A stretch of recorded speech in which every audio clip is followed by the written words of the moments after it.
Diabetes Connections is brought to you by Dexcom. Take control of your diabetes and live life to the fullest with Dexcom. And by Club 1921, where diabetes connections are made. This is Diabetes Connections with Stacey Simms. This week, a deep dive into the future of Tandem Diabetes. The company laid out an ambitious 5-year plan to update software, move to a smaller pump, and ultimately move to a tubeless version. Company leaders say they want to think even bigger. We have thermostats that manage our home temperature for us. We have self-driving cars. We have on-demand consumption services that, help us get our groceries and plan our meals. Come on, we should demand that level of ease of use in what we're doing here as well. That's Tandem's Chief Strategy Officer, Elizabeth Gasser. We'll go through the short-term changes Tandem has in the pipeline, like the tiny Mobi pump. She'll answer a bunch of your questions. We'll talk about the philosophy of the company moving forward and more. This podcast is not intended as medical advice. If you have those kinds of questions, please contact your healthcare provider. Welcome to another week of the show. I am always so glad to have you here. We aim to educate and inspire about diabetes with a focus on people who use insulin.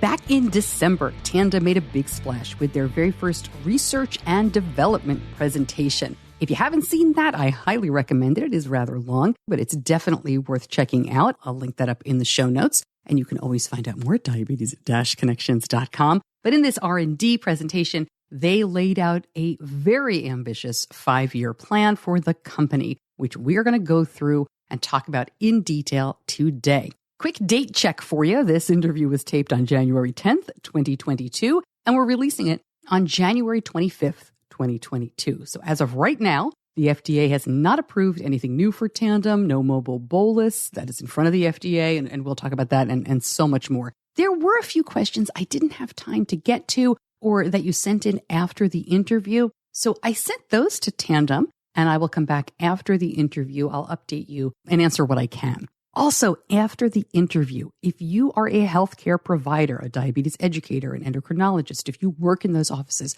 I have a very specific question for you. Please come back. I'll make it quick, but I need some information, and I know you all can help me. Okay, my guest this week is Tandem's Chief Strategy Officer, Elizabeth Gasser. She says, call me Liz, so I do.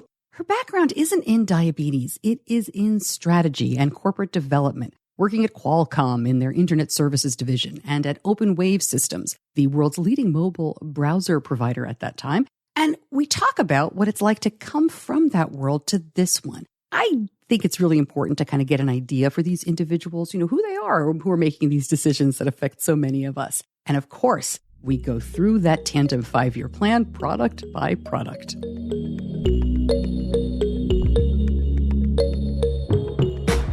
Liz, welcome to Diabetes Connections. Thank you so much for joining me. We have a lot to talk about today. Thanks for being here. Oh, my pleasure. I'm excited to chat. There are a lot of items that Tandem announced in December. There's a lot to go through there, but I wonder if we could start kind of by backing up a little bit. I have heard that Tandem is kind of talking about being less of a hardware company, right? The pump, which will always be there in some way, shape, or form, but thinking more about the software. Can we step back a little bit from the products here and talk a little bit more about kind of the philosophy or the vision? Oh, happy to. And if you watched our R&D day, you'll know that I do enjoy expounding on this particular topic. As with any connected device, the minute you take a piece of hardware and you give it a cellular connection or a Wi-Fi connection or a connection to the internet, you've opened up the potential there to do an awful lot of creative things with both data, but also with software. It really opens up the potential for continuous update of functions and capability, and then also the ability to pull and push data back and forth from a device. And once you've done that, you've really crossed into that world of the Internet of Things, which requires you to be both an excellent hardware company, because you're managing the device, the functions of that device, its touch points through connectivity. But it also requires you to be an excellent software company along the way. And if you look at the Tandem journey, over the past 5 to 7 years, you really do see that the company's products moving down that pathway. Mm. Of course, the pump remains front and center for us. The delivery of insulin is what we do. It's how we bring that therapy benefit to our users.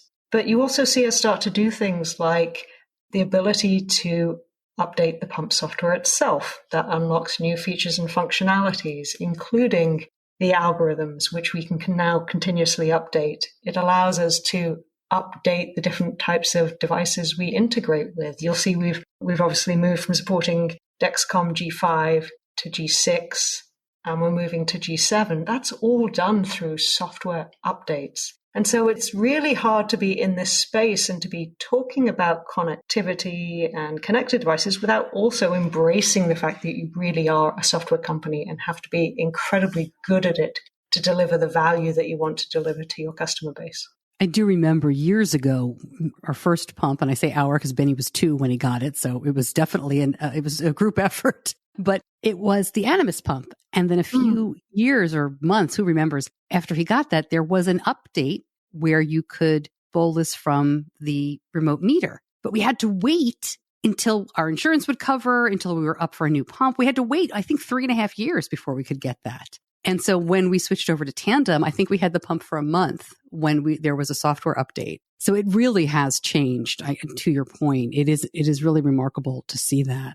Let's talk about, as you mentioned, the R&D presentation and some of what's in development. And of course, the usual disclaimer, I am sure that a lot of what we're going to talk about here is in development. It is not FDA approved. So there are limitations, I'm sure, about what you can and cannot speak about. And if you can't answer something, we totally understand. But let's just jump on in and kind of go through a list here. My listeners are extremely interested in getting some kind of update on the bolus by phone, which is in the FDA's hands, but I have to ask you about it. I figured you would. Look, the world is obviously a very unpredictable place these days, not least when it comes to projecting FDA timelines. That said, we still feel very confident and we're planning on an early 2022 approval. So I can't say much more than watch this space, but we're still leaning into the timelines we talked about at R&D Day and looking at getting this much requested feature to our user base as soon as we can. Can you share what the rollout process may be? In other words, will it be a simple update to the T-Connect app? Will there be some kind of required or prescription required online patient training? Yeah, happy to. And this kind of ties to the conversation we were just having about, being a software company, right? The introduction of this feature will be straightforward software updates. And so what does that mean in practical terms? That means updating the iOS or Android application to the newest version, which will have the mobile bolus capability. And at the same time, making sure you do a pump software update so that both sides of that dialogue can happen. And as part of that pump software update, which happens through the Tandem device updater, there will be some online training. User click through to make sure that they understand the capabilities that we're introducing. And many of our users will be familiar with how you do that. Would there be a prescription needed for that kind of feature? For mobile bolus? Yeah. No. This may be a silly question, but can you share any details of what mobile bolus actually means? In other words, I vision this as Benny will take his phone out and have full functionality controlling the pump from the phone. Is that accurate? Yes and no. In that, the primary goal of mobile bolus is to allow for the delivery of a bolus from the phone.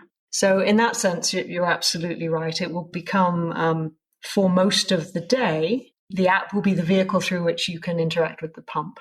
The piece it won't do is full control of the pump, meaning when you need to go in and look at changing settings, for example.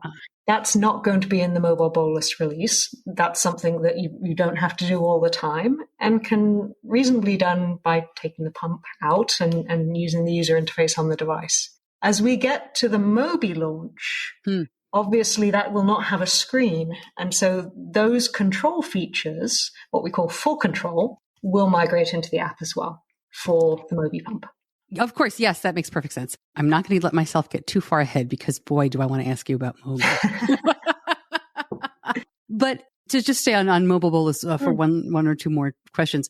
But with mobile bolus, are there other features that will be on the phone? Obviously, it will marry with the app that currently exists today, right? And so that is predominantly today a secondary display tool. Allows you to see all of the things that are going on with the pump, allows you to see blood glucose readings, allows you to see insulin on board, allows you to see the insulin delivery that you've conducted through the day. And so all of those features will remain. And the focus here really is on augmenting it with the ability to deliver a bolus from the phone. And so that sort of feels like it downplays the scope of the app when you say it like that. No. But it's an incredibly exciting augmentation, and one that we think is an incredibly important first step towards that full control, because it is the hardest use case. We have to get that absolutely right. Will that have share and follow?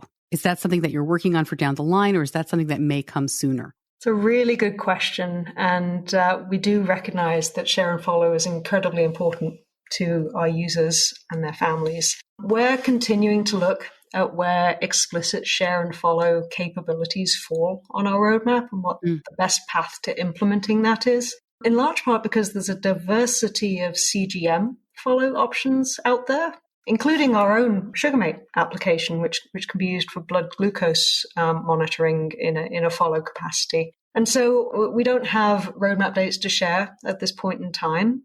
Just know that we're sensitive to figuring out what the best possible implementation is for our customers here. And we want to make sure we're getting as much experience as we can in the meantime, really understanding how to do good follow. And as I say, we're getting some of that through the SugarMate app that we're operating, which actually just went live with the Dexcom real-time API. Right. And so there's a little complexity to thinking through what the best implementation model is. We're working on it, and watch this space. Well, and since you brought up SugarMate, I have to ask, with SugarMate, which is, if it's not clear, Tandem owns, as you said, many people don't realize that. Is SugarMate something that people could use kind of as a bit of a workaround for a Tandem share and follow, or SugarMate only displays Dexcom data right now? So today, SugarMate is explicitly a CGM companion application. It displays data from the Dexcom CGM. Over time, we're looking at what features need to be added to that to ensure it delivers the best value proposition to our users. Really interesting stuff. All right, you segued beautifully into my question about Dexcom. How soon after Dexcom G7 is FDA approved do you anticipate it being available on the X2? And again, is that a simple software update?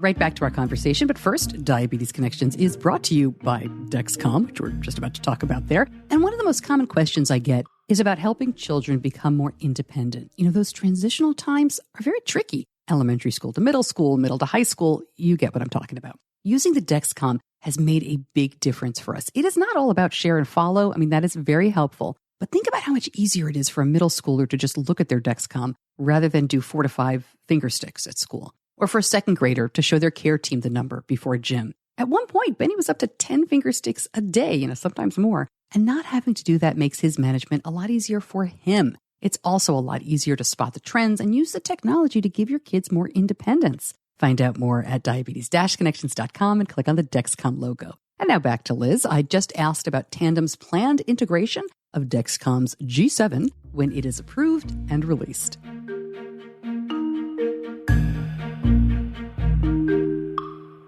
We are intending to implement Dexcom G7 with both pump models, so that means X2 and that means Mobi down the road. Our current goal, and this remains our goal, is to deliver that within a quarter of FDA approval of the G7. And in terms of how that gets rolled out, I mean, it's very consistent with the software conversation we were just having, right? The beauty of the software model is, as that gets approved and as that implementation is ready, we'll be making it available to our customers through a simple software update. Let's move on and talk about the December R&D presentation, where this large plan, I think very ambitious and exciting, was laid out for the next 5 years. And we've already mentioned a couple of the products. We're going to go through it in some more detail. But I am curious kind of, just what it was like that day. And if you didn't see it or hear it, I can link up. There is video. I'm assuming that it's still up there. But I guess what I'm asking, Liz, is What were you all talking about that day? There were so many people involved in the presentation, kind of doing handoffs and saying, here's the product and here's the software and here's the philosophy. It had to be a big day at Tandem. And there had to be a lot of relief when all the technology worked and everybody got their presentations through and then you were done. Oh, absolutely. I couldn't agree more with that sense of it was momentous. And certainly at the end of it, we were all pretty tired. But no, it was exhilarating too. And I think, we spend a lot of time because we're in a regulated space, we spend a lot of time talking day to day about the here and now, the stuff that's approved. The stuff that's in market. And the reality is a lot of what we shared at R&D Day, we've been working on for a while now. And, some of it's been skunk work, some of it's been more formal programs, you're just ticking along. And it was really exciting to have a vehicle to share a lot of that thinking and a lot of that innovation that we get to see day in, day out, but we don't always get to tell the world about because of the rules and regulations in our space. All right, well, let's talk about it as much as we can. You've mentioned Mobi several times. This had been referred to, and I had been told this was not going to be the name, so we did know that, but this had been formally referred to as T-Sport. Now it is Tandem Mobi. Can you go through the features? Can you go through what this product is? Absolutely. Where to start? First, it's the world's smallest durable pump. Right? So if you're familiar with the X2, it's half the size. That's really small for a piece of durable 4-year lifespan hardware. So that in and of itself is exciting. In terms of where we go with the software on top of Mobi, it's going to support Control IQ. So same great algorithm that's in market today. It will be deployed on both pumps in the same way. And so we get to bring that algorithm across the entire portfolio when Mobi launches. It will be controlled by phone, as we were talking about earlier. And that means full control at this point in time, obviously, because there's no screen on the device itself. So what does that mean? Everything you need to do to interact with the pump. Settings, whether it's bolusing, whether it's looking at your statistics throughout the day, that will come from the phone. It will be charged inductively, which not something you generally focus on, but that's pretty cool. We're getting used to wireless charging for all of our consumer electronics devices, not having to hunt around for a cord to plug it in. That's what we're doing with Mobi as well. It'll sit on a little charging station. Very easy, very straightforward, less pieces to worry about. On pump bolus button. And this one we think is a little differentiated, certainly in the on-body arena. I think it'll be the only pump out there of this size that has the option to fall back to a button push on the pump, just to make sure. Because obviously when you are interacting with your pump solely through a phone, we need to build in some measure of fail-safe fallback, right? If a user finds himself without the phone and needs to bolus. And then lastly, waterproof. We're going to support waterproof capabilities through IPX8, which I think is pretty competitive. So lots of stuff packed into a really, really tiny device. I'm sorry, what does IPX8 mean? The best way to articulate it, it's really just the standards we comply with, and IPX8 means fully waterproof. You'll be able to swim and shower with it. One question about Mobi is I'm trying to visualize how it connects. My understanding is that it uses the standard pump infusion set that like my son's T-Slim currently uses. Is that correct? It just sits closer to the body? That is correct. The Mobi pump will work with the Tandem portfolio of infusion sets. And with the Mobi pump launch, we will also be introducing a shorter infusion set that's 4 or 5 inches long that allows for greater diversity of wear options. I'm so fascinated to see how this works because I'm a very visual person. So he could put it on, like my son could put it on his arm and it kind of dangles off. Does it also stick to the body in a way, or does it just kind of hang there on the tubing, the tiny tubing? We're working on the accessories to allow for a diversity of wear options, whether it's belt clips or sleeves or a body-worn adhesive patch through which you can pop the pump into, so that there's a variety of places you can put it. Interesting. All right. And like I said, I will link up so you can really dial down if you want to and see all of the features of everything we're going to talk about. But just for time limitations, we're not going to be able to go through every single thing. Let's move on to the t:slim X3. That seemed to be next in the pipeline. What is that? X3, that's the next iteration for the t:slim X2 pump. And really the focus there is to continue really honing the capabilities of the t:slim form factor, right? And so we recognize that over time, t:slim continues to play a role in the portfolio. Many of our users will continue to want a pump with a built-in user interface. And so really the X3 program's emphasis is on further developing the processor capabilities of that device, looking at battery life, looking at durability, reliability, looking at wireless software update capabilities, really to make sure that the t:slim X2 kind of line has continued vibrancy as part of the portfolio over time. And we're making the appropriate investments to support the diversity of software and user interfaces that we want to bring to the portfolio at large. So right now, it sounds like the changes you're talking about aren't something that, I would look at the pump and say that is significantly different, right? Or that works completely, you've changed it all. It's making small improvements and things that the user, frankly, may not notice, or will there, things will just run better, like you said, battery life, that sort of thing. Or are there significant changes that you could think of that would be coming to the pump itself? No, that's absolutely right. I think this one's a little fun for me because I come from the consumer electronics space originally and spent 20 years, working on phones. And as you think about the types of releases you do with consumer electronics year to year, a lot of them are under the hood. I mean, it's really focused on making it connect better, giving it more horsepower, making the battery last longer. And those things aren't always visible on the surface to a user, but they manifest through the quality of the user experience they get from interacting with that device. The next product is Mobi tubeless. We've talked about what Mobi is. I'm assuming this means no tube. Tell me a little bit about Mobi tubeless. There's a certain creativity in the naming convention there, isn't there, Stacey?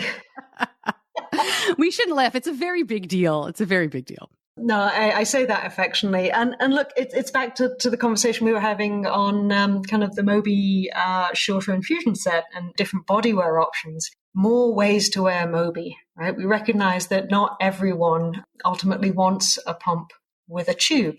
And so we've been pushing ourselves to say, okay, how can we improve the wearability and the wear option so that we're reaching the broadest possible base of customers here?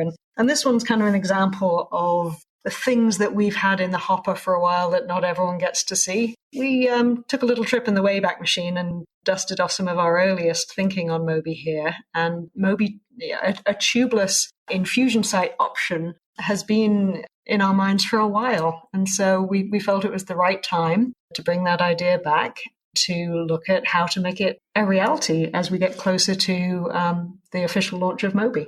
And so this sits in the roadmap for Mobi as additional ways to utilize and engage with the product. And hopefully, it will give users choices, right? Some days I don't want to wear my pump on my body. I might want to have it in my pocket and connect via a standard infusion site. Other days, I may be a little more active and find I really need to have a tubeless wear option, get rid of the tube. The goal for us is to satisfy all of those use cases. And then the last one is the completely disposable patch pump that's in the pipeline. Is this a different form factor than Mobi? Is it a different design, or is it similar? So this is a different program. I can absolutely share that. I can't say a whole lot. This is one we want to keep fairly tight under wraps for competitive reasons. But the emphasis there is very much on miniaturization. Got it. Can we really push the design envelope here on form factor for the device? It's so interesting. We've been in this community as a family for 15 years. So, certainly not as long as many other people. But in that time, we've seen and heard a lot of products, right? We've heard about new things coming. We've seen some really great advancements. We've seen things go away. This is a very ambitious portfolio that we're looking at. And 5 years it doesn't seem like a long time, really. Certainly as I get older, it seems less and less. It seems everything's going more and more quickly. But a lot can happen in 5 years. Is the plan here that all of these products will exist together. As you said, the Mobi tubeless, you kind of made it sound like I might be able to take out my Tandem Mobi with the longer tube and then switch to the tubeless another day. Is the idea that all of these would exist side by side?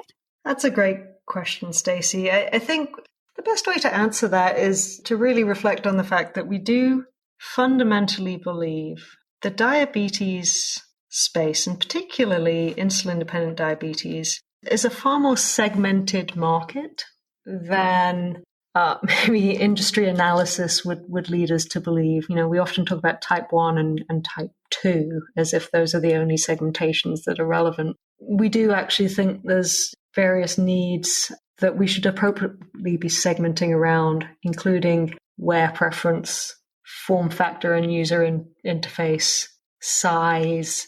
And so as we look at the portfolio, we're really looking at how we can satisfy the broadest array of user needs. That may mean there is on occasion some overlap in functionality between different products that sit in the mix. But the goal is really to provide the right device for the right group at the right time. And so as we think about where we go from here, the roadmap as we have sketched it out for the 22 to 27 period really is very much about a tubed pump offering with a screen. That's t:slim X2.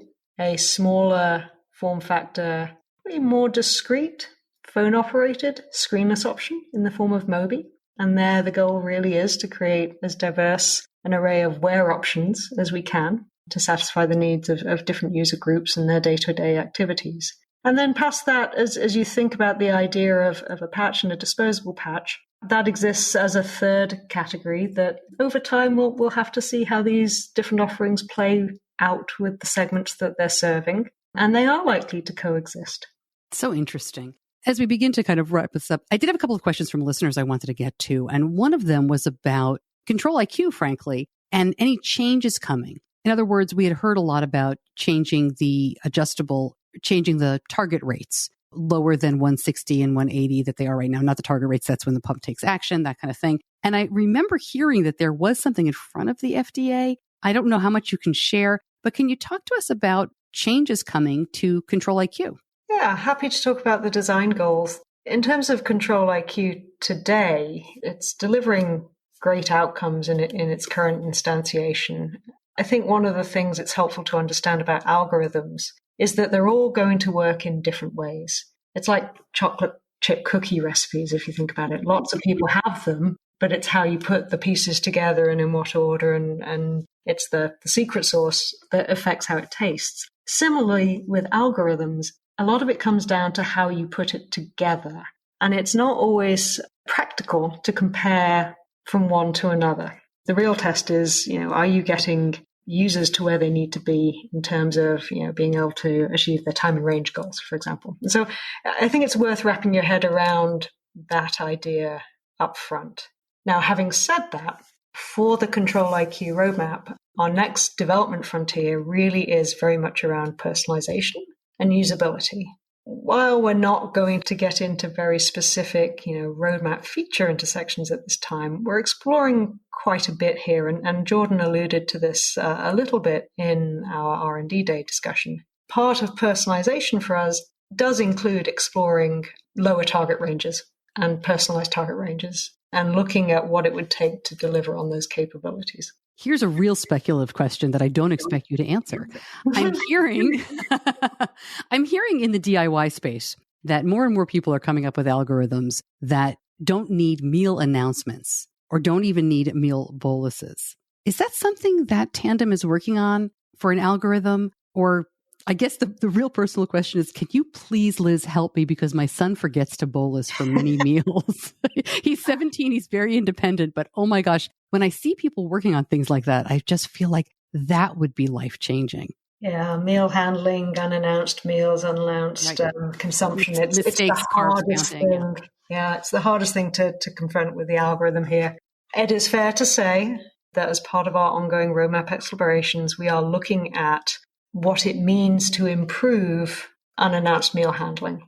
I'll take it. That's all I can do, Stacey. I'll take it. Thank you. And another question came up about new infusion sets. And you had mentioned this, you touched on this briefly, but we talked to the folks at Convatec who make many of the infusion sets, and they were talking about longer life, improvements to the cannulas. Are those sorts of things coming to Tandem? Yeah, so we did talk a little bit about our goals here during R&D Day. It is only one piece of the system, but we do recognize infusion set issues can be a real pain point for customers. And so we have programs that are ongoing. Some of them are internal, driven by us. Some of them are in conjunction with our partners, working on a diversity of things.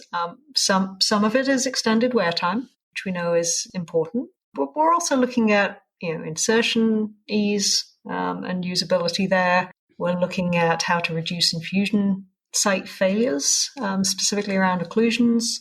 Obviously, continuing to look at things like adhesives, reduction of material waste. And so this one, it's a pretty diverse view that we're taking. It's not all necessarily anchored solely in the idea of extended wear. I can't give you any specific, breaking news in terms of, what we're coming up with and the products we'd like to bring to market. But it's one we're paying serious attention to.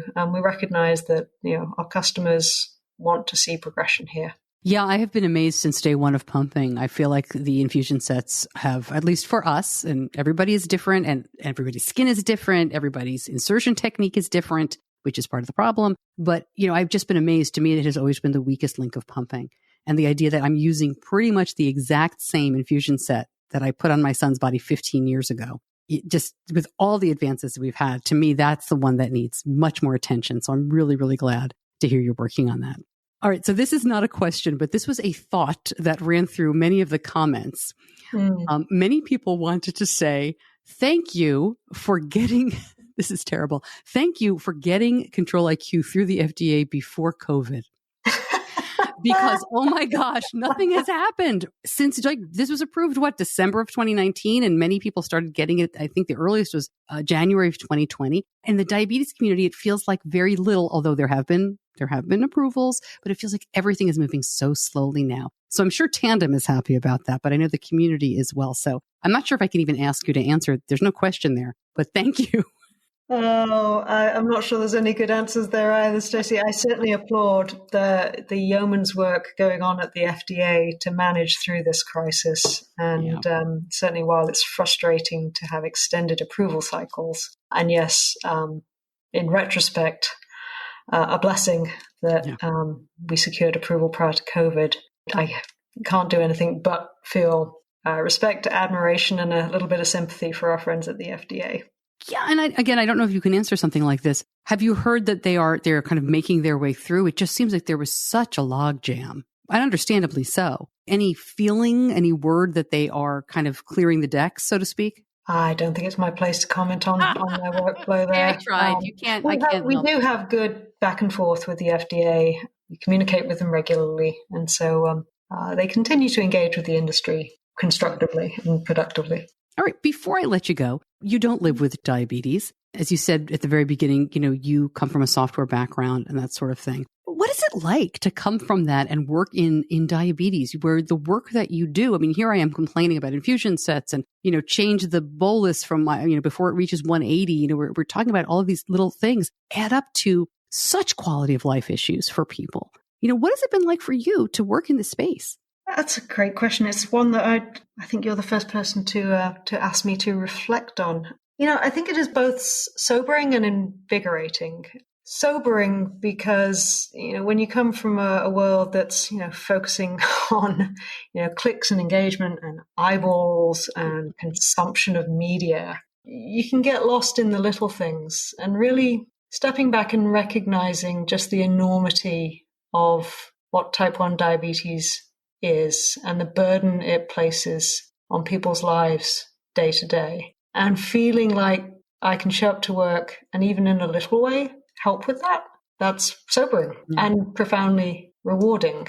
It's also invigorating because, coming from a consumer electronics environment, you see what's possible with the technology as it exists today. And many of those technologies have not yet come to medical devices in a very fulsome way. And so I certainly get out of bed day in, day out, wondering how we can help therapy benefit from all of the innovation that is going on in the consumer electronics world, right? We have thermostats that manage our home temperature for us. We have self-driving cars. We have on-demand consumption services that, help us get our groceries and plan our meals.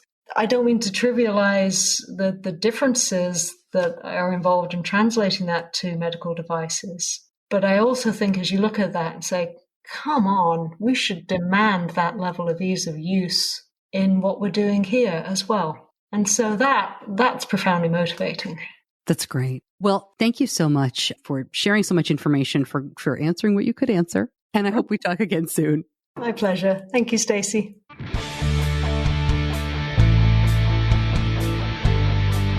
You're listening to Diabetes Connections with Stacey Simms.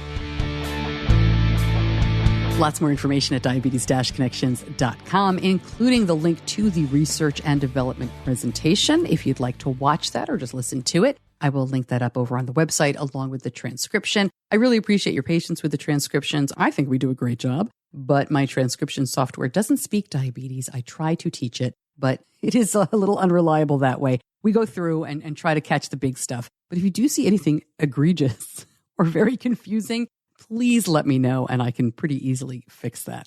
I want to take a moment and address a couple of the questions that we ran out of time with Tandem, or your questions came in late, and I'm going to do that in just a moment. But first, I mentioned at the beginning of the show that I had a question for healthcare providers. I have a question for you. I have a favor to ask of you. You may have heard me talk about Club 1921. I mentioned it right at the beginning of the show. I'm only talking about it here at the end of some of the podcast episodes and in the Facebook group. We are in beta. It is my new project. It's all about events in the diabetes community nationwide, any type of diabetes, anywhere in the United States.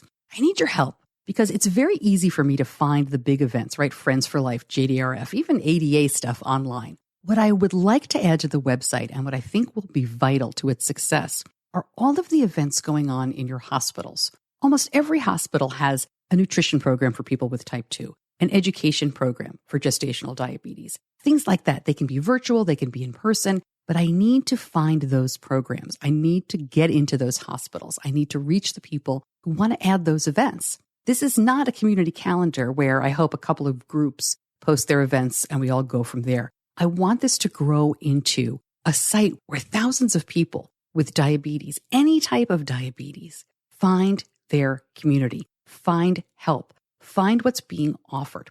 And I know that these hospitals want to connect with these folks. So if you could help me do that, point me in the right directions to meet with the associations. It doesn't have to be one-on-one with hospital systems, although that would be great too. But whatever you think might be a help, I would really appreciate it. You can email me, Stacey at diabetes-connections.com. You can message me on social media. Thank you so much, because this will only succeed if we reach out beyond the community that we are already talking to. So thanks. Okay, let's get to the kind of leftover questions from Tandem. The most common one had to do with international rollout. And unfortunately, I don't really have any good answers for you. I'll tell you what Tandem said. I asked specifically about Australia. I had two people who emailed me asking about what is going on in Australia with the rollout of Control IQ, never mind all these other features. And they just said, we do not have an update at this time. And then asking about other international markets. So let me read that response in full. Tandem says, we have launched in a large majority of the international markets, and our near to medium term focus is on ensuring we work to make our technology broadly available to these customers. We don't have anything to disclose with regard to additional markets at this time. So I know not the answer you were hoping for. I will keep asking on this one. And I do apologize. We are a very US-centric podcast because I am US-centric, but I appreciate the reminder, and I will try to keep that focused and, on my list of questions as we move forward with lots of different technology this year. And then I had also asked them about changes to the current Control IQ algorithm. I had asked during the interview if it could take action at a lower number than 160, which is where it jumps up the basal, and 180, where it gives an auto bolus at 60% of the bolus rate that the person programs in. And Liz did answer that question in the abstract. But I wish I had pushed on it, so I followed up because I thought I had heard that Tandem had already submitted a change on that to the FDA. They responded, quote, "As Liz mentioned in the interview, we are working on personalization features which include lower targets and thresholds. We've begun to engage the FDA and started our design work, but we're not currently providing any of the feature details." End quote. I will add, and this is editorial comment, every pump company I talk to has started out saying we're going to have lower ranges, we're going to have tighter ranges, we're going to have customizable ranges. And every time it hits the FDA, that kind of starts to change. So, Omnipod, if you'll go back and listen to the interviews from 2 or 3 years ago, they were going to submit with, I think it was 80 to 100 as one of their ranges, and that didn't happen. They've submitted with higher ranges, just like Tandem did. I think, again, this is my speculation. I think these will all gradually come down. But if you are looking now for tighter control with these hybrid closed loops, you might want to go the DIY route. Although if you keep your pump in sleep mode, your sleeping beauties with Tandem, it's trying to keep you at like 112.5 the whole time. You just have to remember to bolus, which works beautifully for some people and not at all for the person in my house. Okay, before I let you go, quick look ahead. Of course, In the News is every Wednesday. We do that live on Facebook and YouTube. And I added LinkedIn this week. My goodness. We're also live on Instagram a little bit later. Still can't do all of that at once. We're working on it. And then I turn that into an audio podcast episode that is released on Fridays. Upcoming longer format shows will cover more technology, including a new pump called Siggy. We've also got some really interesting community interviews. What is it like right now when you live with type 1, but you also live with another autoimmune condition that makes it very difficult to get a COVID vaccine? And I'm going to be talking to some of the Jocelyn medalists who are, this is a theme, right? Living longer with type 1 and the issues that have cropped up for them that nobody really thought we would have to think about. So I'm excited about that and so much more. Thank you, as always, to my editor, John Buchanan from Audio Editing Solutions. Thank you so much for listening. I'm Stacey Simms. I'll see you back here soon. Until then, be kind to yourself.